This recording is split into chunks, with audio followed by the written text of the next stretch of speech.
Hi, good afternoon. My name's Tracey Pogue, and I wanted to tell you a little bit about myself. I'm originally from Kentucky, but I got to Texas as fast as I could. I've been here for more than 20 years. I taught for the Shirt-Cibolo Independent School District for 17 years. Before that, I taught in Corpus Christi, Texas for 6 years, and I retired with 26 years in, and I retired 3 years ago from Shirt-Cibolo ISD. I then got my insurance license and I was working property claims from home for Hurricane Michael and Hurricane Florence. After that, I became a teaching specialist for Texas A&M University, and I love doing that. I got to go to all the different schools across San Antonio and observe students that were doing their student teaching. It was an awesome way to spend my time. Anyway, due to the drop in enrollment and COVID 19, then my contract wasn't renewed. I am now pursuing other types of work that I could work from home because I enjoy working remotely. I have two grandkids that I adore, and I love to go and visit them whenever I can. Also, some of my qualifications, for example, I've taught anywhere from kindergarten all the way through adults. I've also taught business English to adults for the past 2 years. I do that with another company. You might have heard of them. It's called Intusun. They just call me whenever they need me, and I go and do that in person. It was before, however, now that would change. Also, I taught English grades 6 through 12. I also started teaching ESL at Byron Steele High School when they opened, and so I taught ESL at both Samuel Clemens and Byron Steele. I went back and forth to two high schools every single day for 11 years, and I was in charge of the TELPAS writing samples for both schools. I also was in charge of, attending all the LPAC meetings, paperwork for the state, and the same thing goes for the teaching specialist job. I had lots of paperwork that I had to do for the state and upload into the state database. Um, my philosophy of teaching, I'm a firm believer that all students can learn and can be successful. However, not all students learn in the same way, nor do they learn at the same pace. In ESL, have your beginning students all the way up to your advanced high. And I had a lot of these students in the same class. So I would have to modify work for the ones that were on the advanced, and I'd have the others in like small group instruction, one-on-one with me, so I could give them more attention. If the other ones needed help, they would raise their hand or they would just wait till I was finished with the group.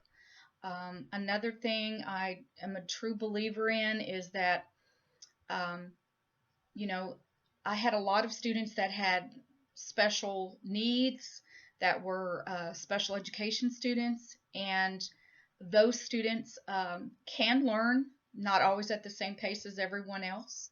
So I would have to modify the curriculum for them. I also had a lot of students that came in that spoke absolutely no English whatsoever. And we would have to start from scratch, starting with the alphabet, colors, body parts, etc. So it was a very challenging job. However, I did thoroughly enjoy it. I enjoyed teaching. I like to use all different kinds of methods. Some TRP or total physical response. Other times I might use a story and gather information from that, quotes, um, different things like that. I am a kinesthetic learner myself, so I actually have to write things down and make notes on it before I'll ever remember it. So that's something that never left me. I'm still that same way. Let's see what else. Uh,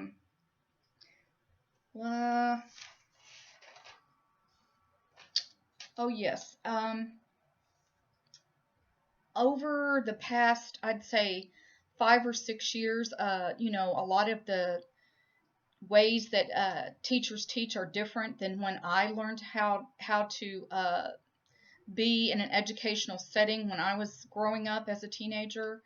That's not true anymore. Now it's more student-centered learning, student-directed learning, and where the teacher is no longer the teacher, they're more like a facilitator. Okay? And in ESL, I feel like we can't really be a facilitator if they do not know what it is that they need to learn.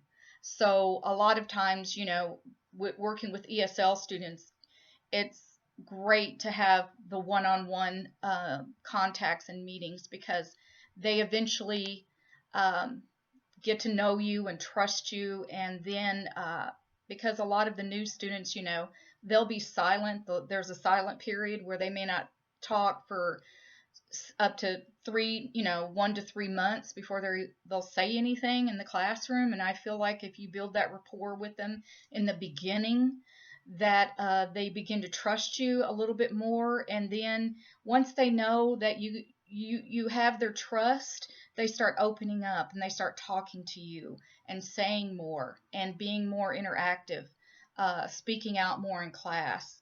And they're only normal. I mean, they're afraid they're going to say it the wrong way or that someone's going to make fun of them.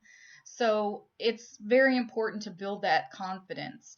And I also think that, all children can learn. All they need to be provided with are the right tools and build their self-confidence so they feel good about themselves. And that way they know that they can learn things. And it doesn't matter, it goes for anything, not just language. Um, let's see, a little bit about myself. I love to bake. I bake a lot and give away cakes. So people, when I was in schools, they really liked having me because I would always bring cakes for the teachers.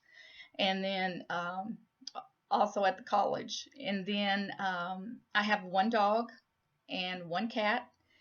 And I also like to read, but I don't get that much time for it, unfortunately. But I do like to read a lot, and I love being with my family. Anyway, that's a little bit about me. I hope you enjoyed it, and thank you for taking the time to listen to my video. Bye-bye.